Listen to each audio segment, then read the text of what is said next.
Bonjour à tous et bienvenue dans cette nouvelle vidéo YouTube. Avant toute chose, est-ce qu'on peut prendre le temps d'admirer ces fleurs? Voilà, qui viennent de Monsieur Marguerite, que j'ai reçues il y a quelques jours et qui sont vraiment là en train de s'ouvrir et qui sont magnifiques. Donc j'ai été obligée de vous les mettre dans le décor. Et ce pull qui vient de chez Isée Paris que j'ai reçu il y a quelques jours et que je ne quitte plus. Voilà, c'était les deux petites parenthèses pour commencer qui n'ont absolument rien à voir avec le reste de la vidéo. Aujourd'hui, on se retrouve pour une vidéo un petit peu plus pratico-pratique. Voilà, une vidéo assez opérationnelle finalement.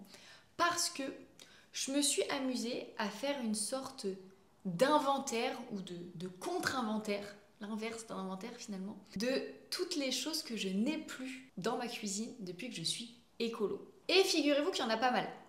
J'en ai mis 10, je pense même que j'aurais pu peut-être en trouver quelques-unes en plus. Mais du coup, l'idée c'est de vous en parler un petit peu et de vous donner potentiellement des idées de petits gestes à adopter dans la cuisine, de petits ou plus ou moins petits gestes d'ailleurs. Peut-être que vous les faites déjà, peut-être que vous faites déjà les 10, peut-être que vous en faites que certains. Du coup, l'idée c'est aussi de pouvoir vous inspirer peut-être. Donc allons-y tout de suite. La première chose que je n'ai plus chez moi depuis longtemps, je crois que ça a été un des tout premiers gestes un peu écolo, zéro déchet que j'ai adopté dans la cuisine, c'est arrêter le papier aluminium et surtout le film étirable.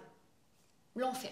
C'est 100% plastique, c'est galère à couper, ça colle aux aliments et il y a beaucoup d'études aujourd'hui qui montrent que le plastique peut migrer dans les aliments. Donc, bref, c'est vraiment quelque chose qu'on a eu l'habitude d'utiliser. Enfin, moi, il y en a toujours eu chez mes parents, du papier alu ou du film étirable pour couvrir les plats, etc. parce que c'est pratique. Mais c'est jetable, déjà, donc ça produit beaucoup de déchets parce que c'est finalement quelque chose qu'on va utiliser quelques heures, voire un jour ou deux si ça reste dans le frigo, mais pas plus. Et surtout, quand on parle du film plastique, comme son nom l'indique, c'est en plastique, c'est polluant, ça peut migrer dans les éléments, etc. Donc c'est vraiment pas génial. Donc à la place dans ma cuisine, on trouve deux choses. Des bivraps. Alors je vous avoue que c'est pas le truc que j'utilise le plus, mais je vous en parle quand même parce que je sais qu'il y a des gens qui aiment bien. C'est du coup un espèce de tissu comme ça qui est enduit avec de la cire d'abeille. Si vous bougez un petit peu, c'est que Raymond vient de sauter sur la table. Et du coup, c'est pas tout à fait stable. Donc je disais, voilà, c'est des tissus enduits qui permettent soit de conserver un plat en recouvrant par exemple le haut d'une assiette ou d'un plat à gratin, etc. Soit d'emmener, typiquement au lieu d'emballer son sandwich dans un papier aluminium, on va justement venir l'emballer là-dedans. Ça permet d'avoir un truc qui est réutilisable pendant des années, donc on l'achète une fois et du coup sur le long terme c'est évidemment plus rentable que d'acheter des papiers aluminium tout le temps, etc. Après voilà, moi c'est pas mon préféré parce que j'ai découvert un truc qui est tellement pratique, qui sont les petites charlottes à plat. Déjà c'est beaucoup plus mignon et surtout c'est tellement pratique à utiliser.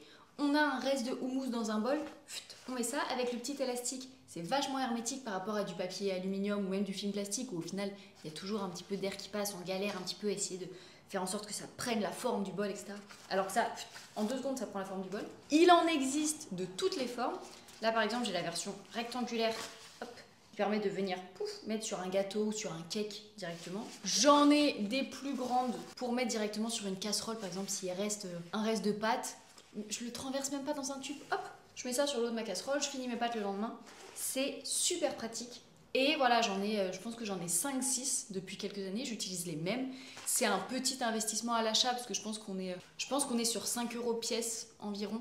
Donc c'est évidemment un petit peu plus cher que de l'aluminium à l'achat au début. Mais vu qu'on le garde pendant des années, comme toujours en fait quand on parle d'écologie, se passer du jetable pour passer au réutilisable, au début c'est un investissement, mais ensuite c'est tellement amorti sur les années d'utilisation que ça vaut le coup. Bref, les charlottes, c'est la vie. Vraiment, si vous n'en avez pas encore, ça révolutionne la manière de conserver les aliments. J'en fais peut-être un peu des caisses, ça révolutionne, mais moi je trouve ça génial. Et bien sûr, on évite de les acheter sur Amazon dans la mesure du possible. Il y a plein de créatrices. Je dis créatrices que la plupart c'est des femmes, mais il y a peut-être aussi des créateurs, des artisans qui en proposent, je pense notamment sur Etsy, vous pouvez en acheter directement. Si vous savez coudre, vous pouvez même les faire vous-même. Essayons aussi de consommer mieux les objets justement zéro déchet pour avoir un geste vertueux un petit peu dans tous les sens. Deuxième chose que je n'ai plus dans ma cuisine, c'est les jolis bocaux instagrammables, les lignes de jolis bocaux un petit peu dorés, etc., sympathiques. Je vous en ai déjà parlé dans une ancienne vidéo sur les erreurs que j'ai faites quand j'ai commencé un petit peu à être écolo, entre guillemets. C'est de vouloir acheter des bocaux neufs, potentiellement made in China, la plupart. J'en ai acheté 2 ou 3 et je crois qu'ils sont encore, j'en ai cassé un mais je dois en avoir 2 dans la cuisine. Mais aujourd'hui, je me suis rendu compte que j'achetais énormément de bocaux quand j'achète de la sauce tomate, quand j'achète des pois chiches, quand j'achète de la pâte à tartiner, etc. Donc au lieu d'aller acheter des objets neufs qui vont me coûter en plus, j'utilise des trucs que j'ai déjà chez moi, à qui je donne une seconde vie, qui sont pas beaucoup plus moches en plus. Là, typiquement, j'ai un ancien pot de nocciolata, voilà, qui me sert de récipient pour de la farine. Là, je sais plus si c'était des pois chiches, c'est peut-être un vieux bocal de pois chiches ou de sauce tomate dans lequel j'ai des pâtes de lentilles corail. Et ma cuisine, c'est que ça. Voilà, c'est que des bocaux de récup. Mais du coup, on donne une seconde vie, c'est gratuit. Et c'est peut-être moins instagrammable, mais c'est plus cohérent, à mon sens, dans la démarche écologique. Troisième chose que j'ai pu à la maison, et ça c'est assez récent, parce que ça y est, j'ai enfin changé. Je n'ai plus de poêles qui contiennent des PFAS. À la place, j'ai des super poêles en inox que j'ai mis un petit peu de temps à appréhender. Et maintenant, ça y est, je sais comment cuire en inox. Je vous prévois un petit réel sur Instagram avec mes conseils pour bien cuire dans l'inox. Mais voilà, ça faisait longtemps que le scandale sur les PFAS est sorti, sur les poêles en téflon, etc. Donc je voulais changer parce qu'on s'empoisonne finalement quand on cuisine. Et surtout, on empoisonne la planète en achetant à ces usines qui fabriquent et qui du coup polluent énormément en rejetant des déchets toxiques, en produisant leurs poêles, leurs casseroles, etc. Donc, je suis passée à l'inox. J'ai 2 poêles et 3 casseroles maintenant en inox. Moi, j'ai choisi la marque Christelle parce que je travaille avec eux sur Instagram. Il y a plusieurs marques qui existent. Il y a Christelle, il y a Atma notamment, qui sont en inox et qui sont made in France. Et je crois que les 2 marques en plus sont garanties à vie. Donc, pareil, c'est un petit investissement, on va pas se mentir, ça coûte plus cher que du Tefal. Mais c'est un investissement pour notre santé, en plus pour la planète. Donc c'est évidemment sans regret et c'est vraiment un des investissements, à mon sens, nécessaires. Que ce soit dans une démarche écologique ou non d'ailleurs, vraiment pour le coup plus de santé. Donc des jolis poêles en inox, plus de téflon ou d'autres matières qui contiennent des PFAS dans ma cuisine et ça c'est chouette. Un autre produit qui n'est plus dans ma cuisine depuis quelques années, c'est du liquide vaisselle. Parce que, je vous en ai déjà parlé plein de fois, je suis passée au gros bloc de savon de Marseille qui me coûte quelques euros et qui me dure des mois et des mois et des mois et des mois. Vraiment, c'est... Je pense que ça me dure peut-être 6 mois, en sachant que je fais ma vaisselle à la main, donc je l'utilise vraiment pour toute ma vaisselle. Je l'utilise aussi pour me laver les mains quand je suis dans la cuisine et pour détacher les vêtements, parce que moi, ma machine à laver est dans la cuisine, donc quand j'ai une petite tâche avant de lancer la machine, justement, hop, je prends mon liquide vaisselle savon de Marseille et j'applique directement sur la tâche et c'est super efficace pour détacher. Donc ça pareil, c'est vraiment le petit geste tout simple pour éviter des déchets plastiques, éviter aussi des matières un petit peu cracra dans la compo parce que quand on voit les petites têtes de mort et tout qu'il y a derrière les liquides vaisselle, ça donne quand même pas très envie, trucs inflammables, etc. On sait pas ce qu'ils foutent dedans. Il y a aussi des recettes de liquide vaisselle faites maison. Ça a l'air un petit peu complexe, j'avoue que je me suis jamais trop laissé tenter parce que vu que j'y arrive très bien avec le savon de Marseille, moi j'essaye toujours d'aller au plus simple en fait. Donc, si cette solution où j'ai juste à acheter un gros bloc me convient, je vais pas essayer de m'embêter à faire une recette. Donc, si vous avez déjà testé une recette de liquide vaisselle qui est facile et efficace, n'hésitez pas à me la dire en commentaire. Mais honnêtement, moi, dans la mesure du possible, je vais le moins le mieux. Voilà, le moins de produits le mieux, le moins de charge mentale le mieux. Donc, le bloc de savon de Marseille le mieux. Voilà, meilleure conclusion de cette partie. Un autre truc que j'achète plus, c'est les capsules de café. Alors, j'ai beaucoup diminué ma consommation de café depuis quelques années. Je vous en parle régulièrement, je bois du Yano, je bois du Orzo, je bois de la chicorée, etc. Mais je bois quand même encore un petit peu de café. Mais ça fait longtemps que je suis passée à la machine à piston. Alors, elle est mouillée parce que mon copain vient de l'utiliser. Mais c'est du coup une petite cafetière à piston qui vient de chez... Bodum, je l'avais eu à Noël il y a quelques années, c'est mes parents qui me l'avaient offert. Ça me permet de mettre directement le café moulu en bas et de me faire un petit café long quand j'en ai envie ou monsieur qui en prend encore régulièrement. Ça permet d'éviter des déchets journaliers parce que finalement les capsules de café en général on en boit un ou plusieurs chaque jour donc la poubelle augmente assez vite. Alors je sais qu'il existe aujourd'hui quelques marques qui font soit des capsules qui sont directement compostables, je sais que c'est des petites boules de café qu'on peut directement mettre au compost ou des capsules en papier qui sont aussi compostables. Je sais qu'il y a aussi des capsules réutilisables en inox qui existent pour certains types de machines, je vous le mettrai ici. Mais honnêtement, le retour à la bonne vieille machine à piston ou filtre, en vrai, il y a plein de manières de faire du café juste avec du café moulu. Moi, ça me convient complètement et ça m'a permis du coup de me débarrasser de ma machine à dosettes et des dosettes au sens large. Alors quand je dis me débarrasser, je ne l'ai évidemment pas jeté, je l'ai donné. Mais voilà, c'est autant de déchets en moins et un café tout aussi bon, honnêtement. Alors, pour le 6e, je triche un peu, honnêtement, parce que je vais vous dire que j'en achète plus alors que j'en ai jamais acheté. Mais c'est un peu un incontournable de beaucoup de cuisines, donc je me suis dit que je voulais en parler quand même. C'est du sopalin. J'ai jamais été élevée avec du sopalin, c'est-à-dire que ma mère n'en achetait pas. Donc j'ai toujours été un petit peu habituée au nettoyage version zéro déchet. mais on le voit dans tellement de maisons que j'en profite pour en parler aujourd'hui. Moi je remplace tout simplement le sopalin soit par des torchons, soit par des petites microfibres, soit par une éponge tout simplement en fonction du besoin en fait. Mais le sopalin, c'est vrai que ça peut être très vite le réflexe, ah bah tiens on fait tomber un petit peu de sauce, hop un petit sopalin, etc. Alors qu'en fait si on fait tomber un petit peu de ketchup sur la table, un coup d'éponge et c'est fini en fait. Et du coup ça peut être un peu difficile de se déshabituer quand on a eu l'habitude vraiment de l'utiliser. Et du coup c'est vraiment des feuilles et des feuilles de déchets en plus au quotidien ou en tout cas par semaine.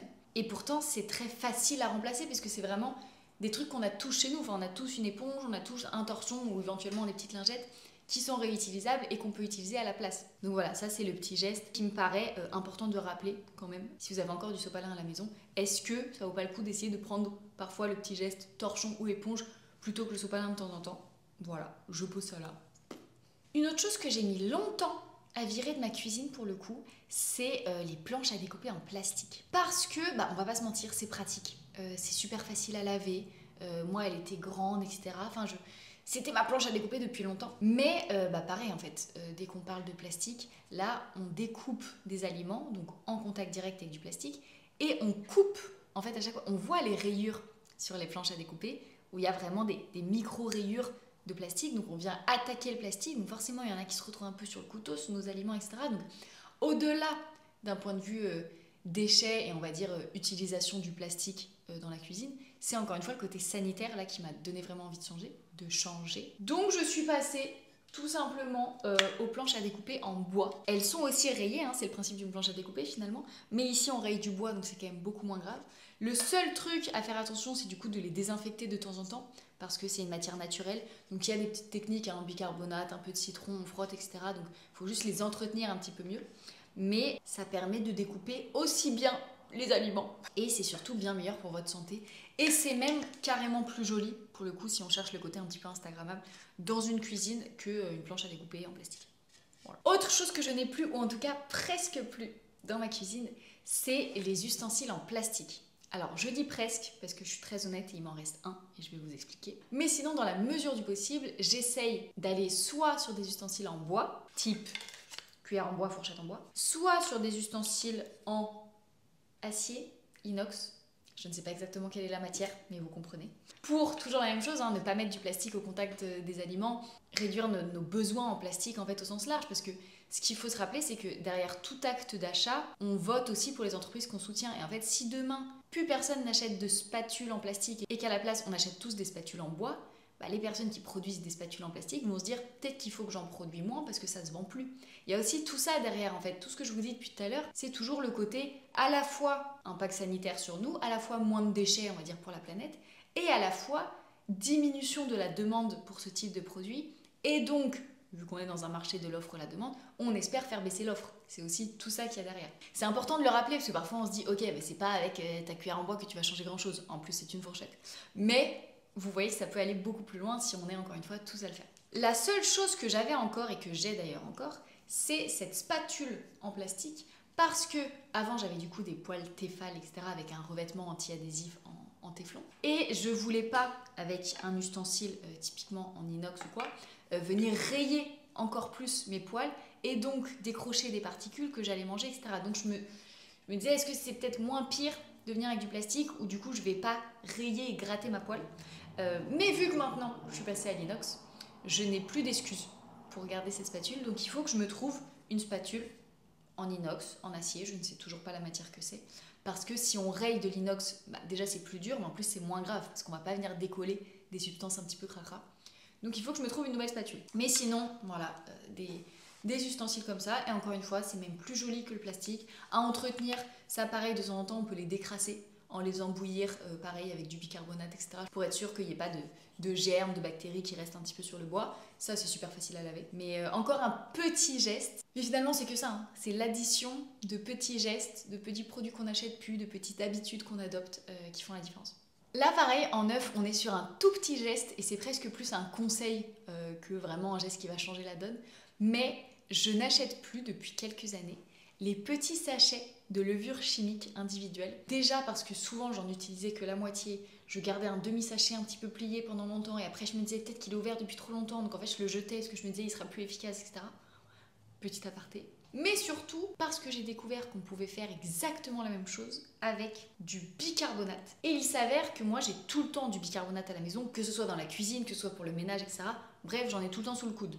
Donc autant l'utiliser pour tout ce qu'il peut me faire plutôt que juste quelques utilisations. Et le bicarbonate, c'est génial pour faire gonfler les gâteaux et tout ce qui doit gonfler dans la cuisine. Les pancakes, les gâteaux surtout, hein.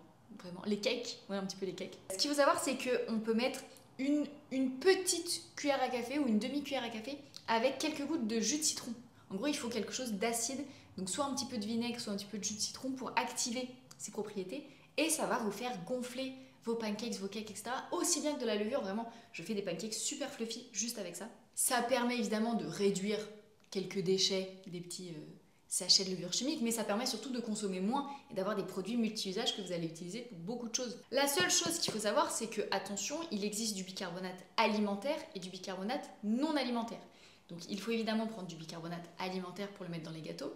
Moi, en gros, j'ai ce petit bocal dans la cuisine que j'utilise pour mes recettes, que j'utilise aussi pour le nettoyage d'appoint, quand j'ai des poils encrassés, quand j'ai un évier, quelque chose qui est collé un petit peu, je l'utilise sur beaucoup de choses. Et j'ai aussi du bicarbonate non alimentaire, que là je vais utiliser un petit peu plutôt dans le ménage, dans les toilettes pour faire mes lessives, etc. Donc j'utilise un petit peu les deux. Mais du coup, ne confondez pas, ne mettez pas du bicarbonate non alimentaire dans vos pancakes ou dans vos gâteaux. Petit geste tout simple, ça coûte évidemment beaucoup moins cher que de la levure, parce que là, on achète un gros pot. Moi, ça dure tellement longtemps. Enfin, on met vraiment à peine une cuillère à café dans les gâteaux.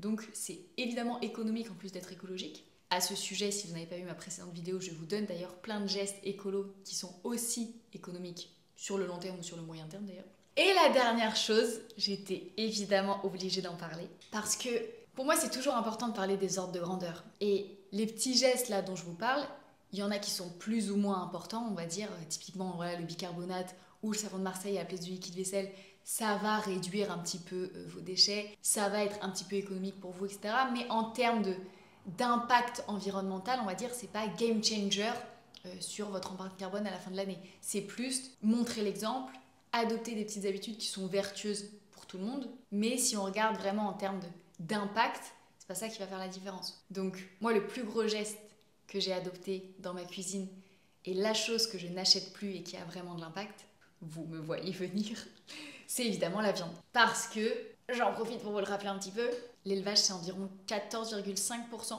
des émissions de gaz à effet de serre mondiales, donc c'est énorme. C'est plus que l'aviation, c'est plus que le transport maritime, etc. C'est plus que beaucoup de choses. Donc, acheter moins de viande dans la cuisine, acheter moins de viande au sens large, c'est un geste qui a énormément d'impact. Pour rappel, si vous devenez végétarien ou vegan, enfin végétarien je crois que c'est 1 tonne, vegan c'est un petit peu plus, vous économisez entre 1 et 1,5 tonnes sur votre empreinte carbone annuelle, en sachant qu'en moyenne aujourd'hui on est à 10 tonnes. Alors, je vous ai pas ramené tous mes petits bocaux de pois chiches, mon tofu, mon sétan, etc. pour montrer par quoi je remplace, parce que j'ai beaucoup de vidéos sur le sujet, comment manger végétarien quand on mange plus de viande. C'est la même chose, comment manger végétarien et équilibré et protéiné, etc. Je vous en referai de toute façon parce que c'est un thème qui m'intéresse beaucoup. Mais voilà, j'étais obligée de terminer cette vidéo où on est un petit peu sur des petits gestes, sur du zéro déchet, etc.